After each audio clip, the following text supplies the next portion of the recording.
We have here today, obviously, Warrick Dunn and his sister Summer, and Warrick's grandmother, who is here. Also, Mr. and Mrs. Wayne Gazzardo are here, and another actual victim who survived one of the birds, Miss Kim Lee, and she's with us today. We're also fortunate to have four of the deputy chiefs of police that are all here today. The chief is out of town, could not make it. From the Sheriff's Association, we have Mike Renazza and Gary Barnett. Doug Hebert, Sheriff Doug Hebert from Allen Parish, Brett Stassi from Iberville, KP Gibson from Acadia, Jason Richardson from DeSoto, our Sheriff Sid Gotro. I'm fortunate also to have some brother and sister DAs, Bridget Denbo from St. John, Craig Lacosa from St. Bernard, Bo Dewey from Iberia, St. Martin, and St. Mary, Phil Terrell from Rapides, and also Warren Lampert, who's the Executive Director. You know, this is a day that we didn't want to be here and we shouldn't be here. But first, I want to talk a little bit about what this petition that we filed is not about. This is not about the governor or any angst toward the governor. It is absolutely, surely not about any angst toward the pardon board. We believe and we respect the people on this pardon board as very good folks that we know will make right decisions. What troubles us and what troubles this family is that the nature of how this all evolved. A few month and a half ago, we received a phone call saying that, giving us a heads up that 56 petitions for commutation were going to be filed for all death row inmates. We had never heard of this before. We did have somewhat of an idea that maybe something was going on when the governor announced at the last minute of his term, when he's term limited, that he was against and opposed the death penalty. That was surprising because he has never made that statement before. But then when we heard and saw the 56 en masse pleadings that were filed, it was like, how can this happen? Because this is not the procedure. This is the end of the year. These matters are going to be set around Thanksgiving and around Christmas when these folks are trying to continue to heal after decades and decades. And they were appalled. I can tell you that I received a first phone call from Warrick Dunn because he received a letter from a defendant's lawyer, death row inmate's lawyer that killed his mother, saying that we have hired someone to be your victim's representative and feel free to call them. She's in my office and works in my office. He called me wanting to know what in the hell is going on. And at that point, I had not known about the filing. And all the others have received similar letters without any due regard or any heads up to anyone. I can only imagine what went through his mind and his heart when that happened. So when we took a look at the procedures, the first case that came up was a case of a person who's now no longer on the docket. But we knew ahead of time that there were already 440 applications for commutation that had already been set. And their procedures took a minimum of 1 year up to 2 years. And now at this last moment on these June filers for the worst, most heinous violent offenders, that they were going to be put ahead of 440 other people who are actually eligible to be heard for commutation. When we received our first notice of the first individual, we then took action and we notified the board that we were opposed to them setting this matter for consideration. We appeared before the board with our staff, and we appeared in writing as well, outlining why they were not eligible for commutation. Basically, bottom line, real simple, is that they do not have a death sentence, none of them. They don't want a death sentence. They not have a date certain. They're not 1 year away from their final conviction. They're now 20 and 30 and multiple years away. That eventually gets them out from the beginning. Going back further, doing more and more research, the lack of notice, the lack of open meetings laws that have been violated just really added to why is this happening this way, out of the ordinary. And then once we had the hearing and the board did the right thing and said, you know what, you're right. They even asked for their own opinion from the attorney generals that represent them, as well as the attorney general that represents the civil division. They came in and said, no, you cannot take these people out of order. You cannot violate the rules. You cannot give them quicker turnaround than anyone else. So they went to executive session. They then reversed that and said, we are taking them off the docket. Within a day, we were told, and you all were told by the news, that all of the 56 petitions were returned back to the death row inmates, the petitioners. Lo and behold, that 2 days, within 24 hours later, the governor sends a letter to the pardon board and says, I would like for you to expedite these, or like for you to hear these, set these for a hearing. And he understands the nature of it. He understands the business that the parole board has to go through. But obviously telling them indirectly, don't worry about following your procedures because it's going to take a year or two and I'll be gone. So the parole board then set these matters for hearing. They set 20. Why did they pick this 20, not some other 20? I have no idea. There's been no explanation for that whatsoever. But two of the families that you see represented here today, their family members have been killed in a very awful way that all of you all are familiar with in Baton Rouge. And this is just not right.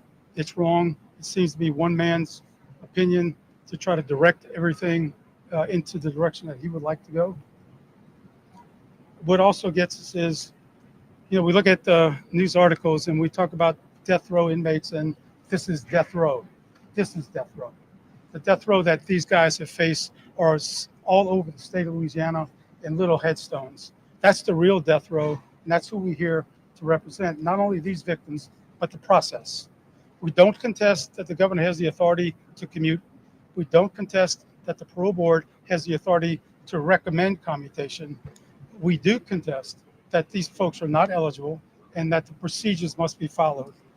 And I think that once you take the chance to look at this detailed petition, you will see the multiple violations that we have alleged. We're confident that we will have a permanent injunction within 2 to 10 days. Whenever the court sets this, we're prepared to move forward. There's a lot of discovery that we don't have, that we normally would have had, but we are prepared to go forward. And that this is an extremely serious matter.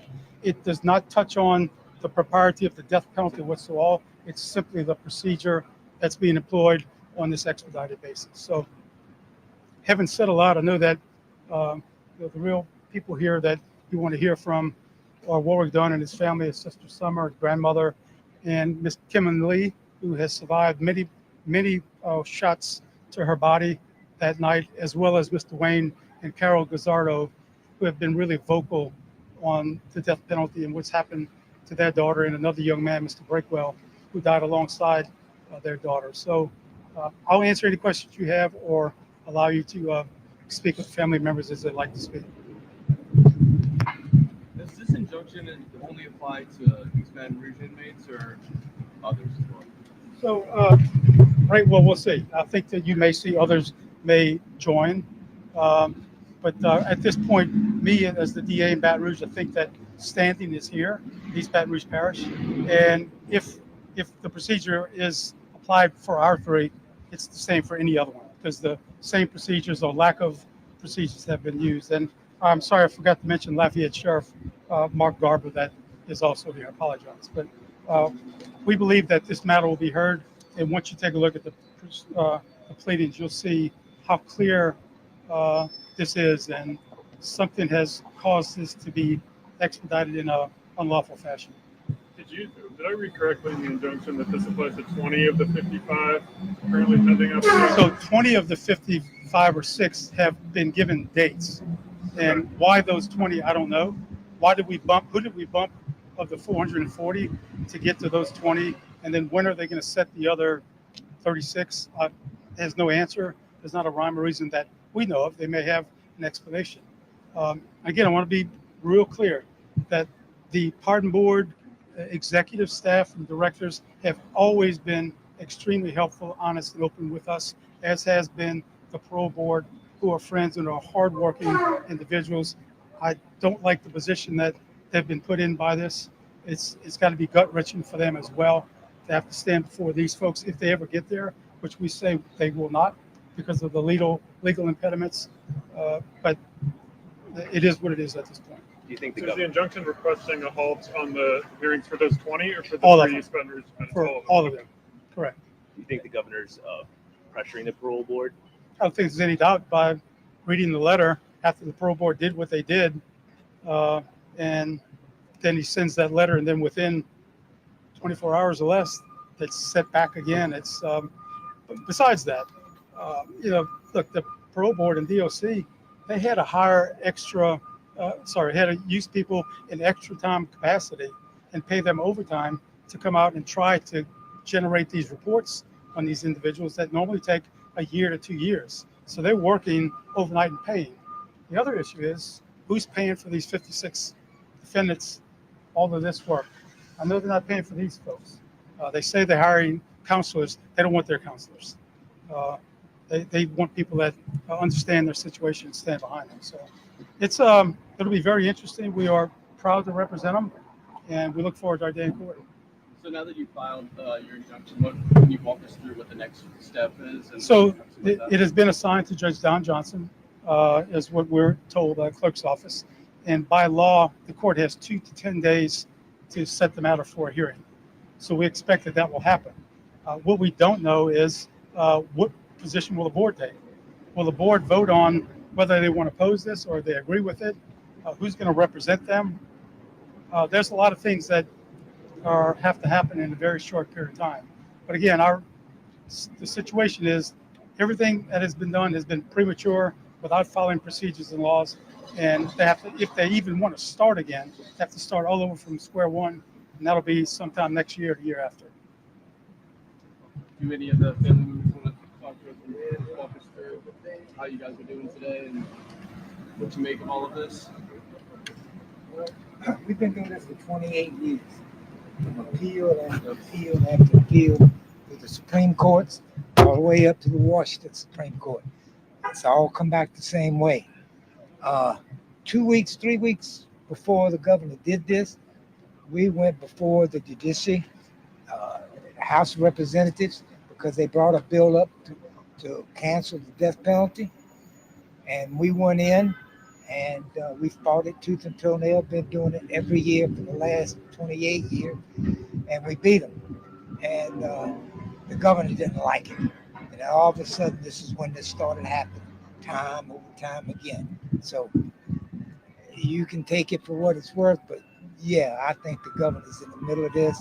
We always thought that you separated state from church. Undoubtedly, he's not. From what I understand, he was at Angola yesterday with a bunch of bishops and everything out, trying to get out in front of this. I just don't know where he's coming from. He seems more for the crooks and the thugs than he is for the victims. In your opinion, how do you think this leaves his legacy on his way out of office? You don't want to ask me that, son. I don't need to answer that.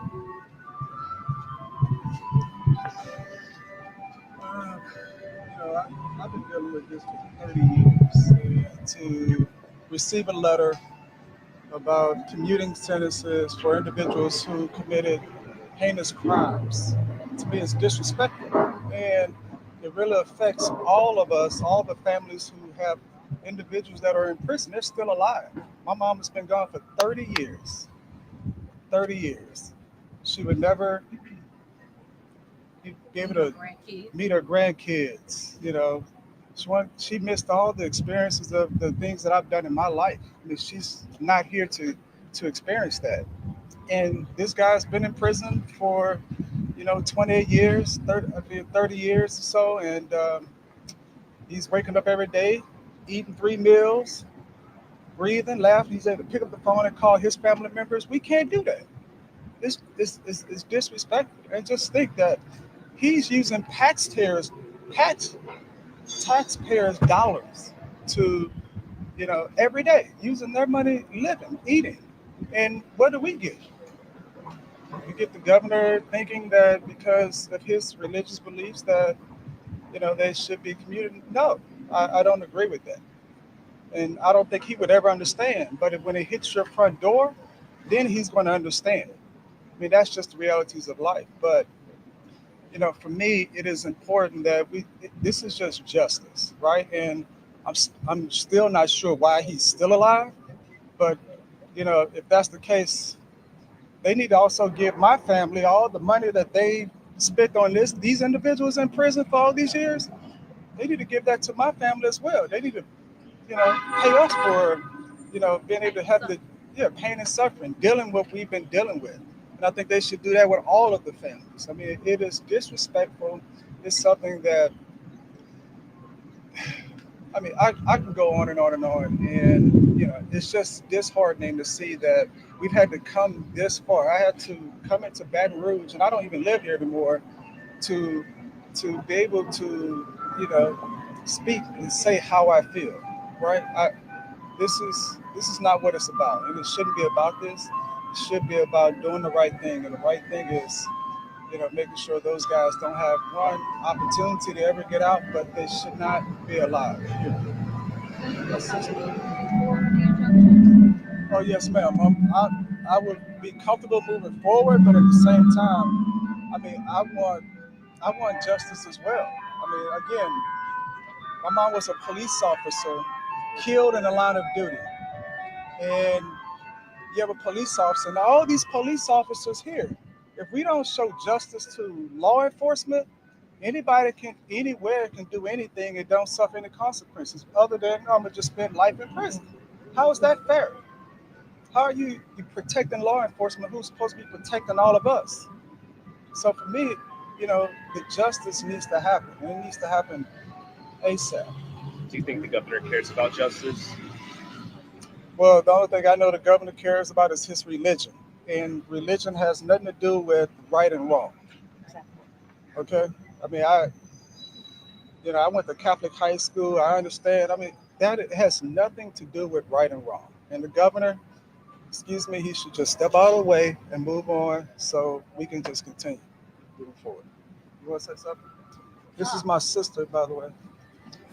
With this whole thing, I don't think anybody knows the impact that it has on us. We have kids now, and for our kids that want to meet their grandmother, and we have to tell stories about of our mother, and to see them, they like, can we see our grandmother? We have to take a flight or a 7-hour drive to drive up to St. Francisville so they can see a tombstone that can't speak back to them. The impact that this have on us not only is a revolving door that we never can heal from. I always ask people, how can you heal a broken heart?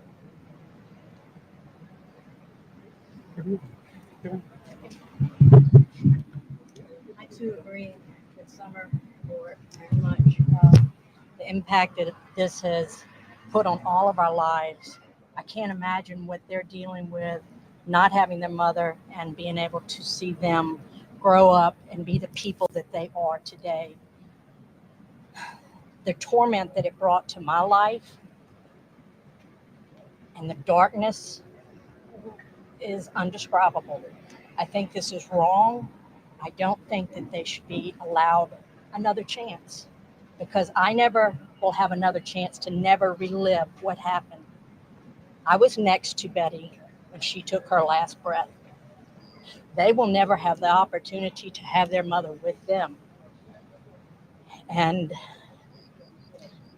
I agree that we need to move forward and do what was designed to happen. It'll be 31 years in January 7th. And this is just wrong. It's wrong for all the families to have to continuously live through this. I got a letter just like Warrick did, and I thought, what the heck is going on? I didn't know. It scared me. Then I was reached out by a reporter. So it's like I was blindsided by a lot of things. And it's something that we want to never forget, unfortunately, but put behind us and move on. Well, I just want to say one thing. I remember years ago, Kevin Broomfield filed an injunction to go to the Supreme Court, and they ruled. And his argument was because he was mentally retarded. I mean, when you think about it, he wasn't mentally retarded when he was planning anything. But I get Supreme Court Justice Clarence Thomas, praising the fact that, Warrick Dunn has been successful, or he's been able to help people. That's not he has no idea of anything that I've ever gone through, right? The impact that, losing my mother, and I just turned 18 years old two days before that. The responsibility that left on me, the life that I didn't have early on, because I was depressed, stressed, all of the mental health aspects that I had to go through just to be stable, be sane. And then you got a Supreme Court justice saying that, hey, you know, good has come out of this. No, good hasn't come out of it, period. I've been able to bless individuals who have the same dream my mom had of owning a home. But I have to live out my mom's dream by watching other people. I wasn't able to provide anything for my mother, but thank God my grandmother's still here.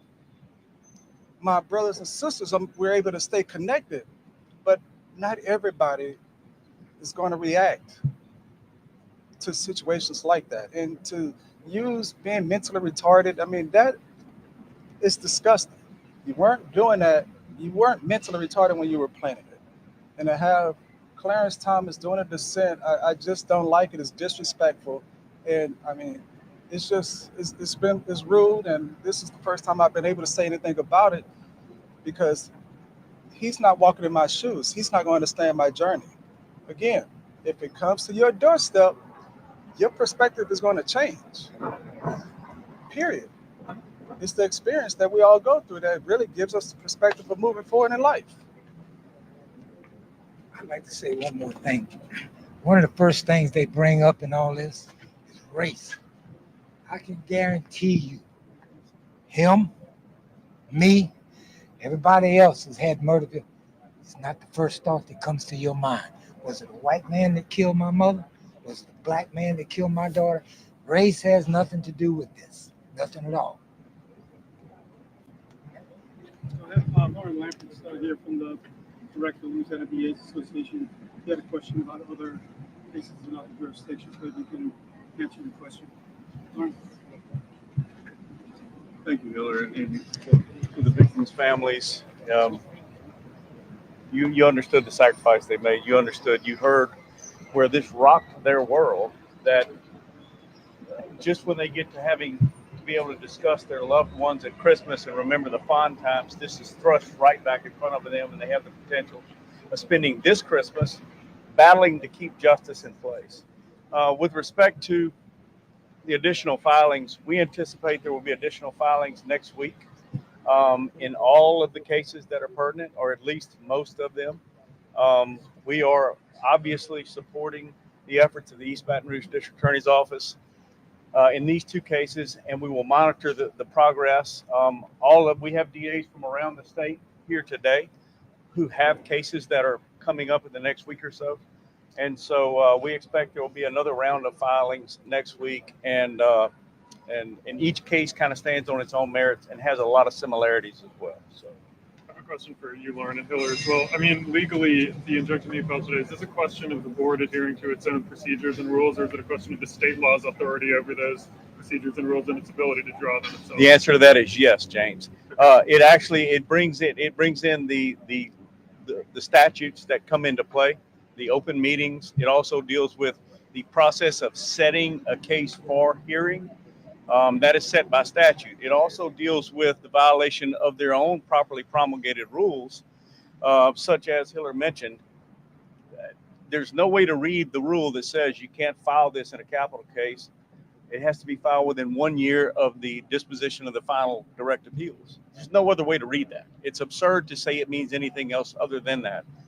They clearly disobeyed their own rules. They have the right to change their rules, but that is a process as well, and they hadn't followed that process. So there's both the administrative component about rules and then clear violation of state law as well.